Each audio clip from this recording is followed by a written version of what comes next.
एक पति पत्नी थे। वो आपस में बहुत झगड़ते थे और आपस में उन दोनों की बिल्कुल भी नहीं बनती थी। एक बार वो दोनों जंगल से नगर की तरफ जा रहे थे। चलते चलते उन्होंने एक पेड़ के नीचे विश्राम करने की सोची। पति को ज़्यादा थकान हो रही थी तो उसने लेटने की सोची। पति ने अपनी पत्नी की गोद में अपना सिर रखकर लेटना चाहा तो उसको नींद आ गई। वहाँ पर एक योद्धा भी विश्राम करने के लिए साथ वाले पेड़ के नीचे बैठा था। पत्नी उस योद्धा से कहती है, मैंने कभी अपने जीवन में तलवार नहीं देखी, क्या आप मुझे कुछ क्षण के लिए अपनी तलवार देखने का मौका दोगे? योद्धा को उसकी भोली सूरत पर विश्वास हो जाता है और वह तलवार उस औरत को देखने के लिए देता है।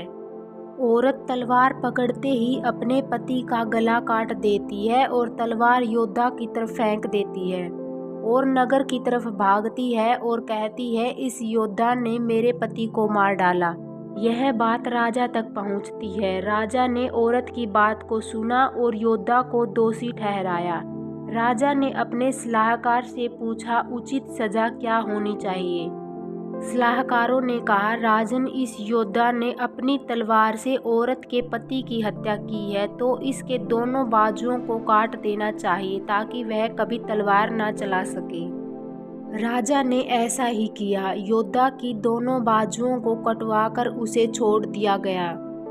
इस तरह जब योद्धा की बाजू काट दी जाती है तो वह उस पीड़ा और अपमान को सहन नहीं कर पाता और पहाड़ी से कूदकर आत्महत्या करने की सोचता है।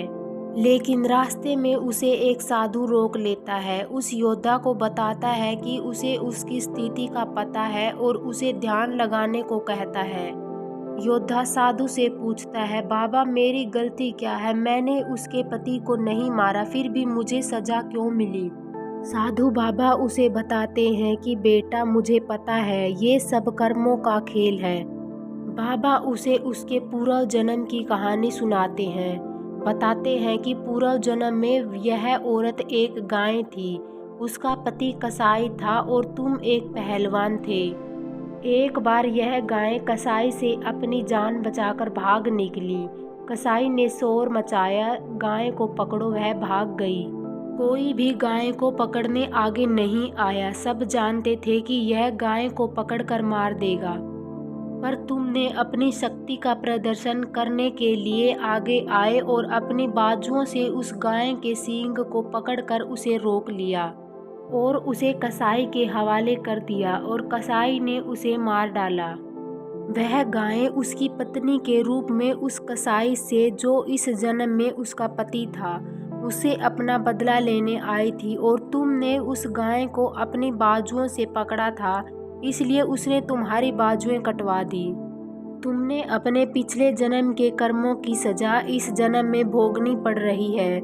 इसलिए कहते हैं, कर्म फल भोगना ही पड़ता है, इस जन्म में नहीं तो अगले जन्म में। हमें सदा अच्छे कर्म करने चाहिए।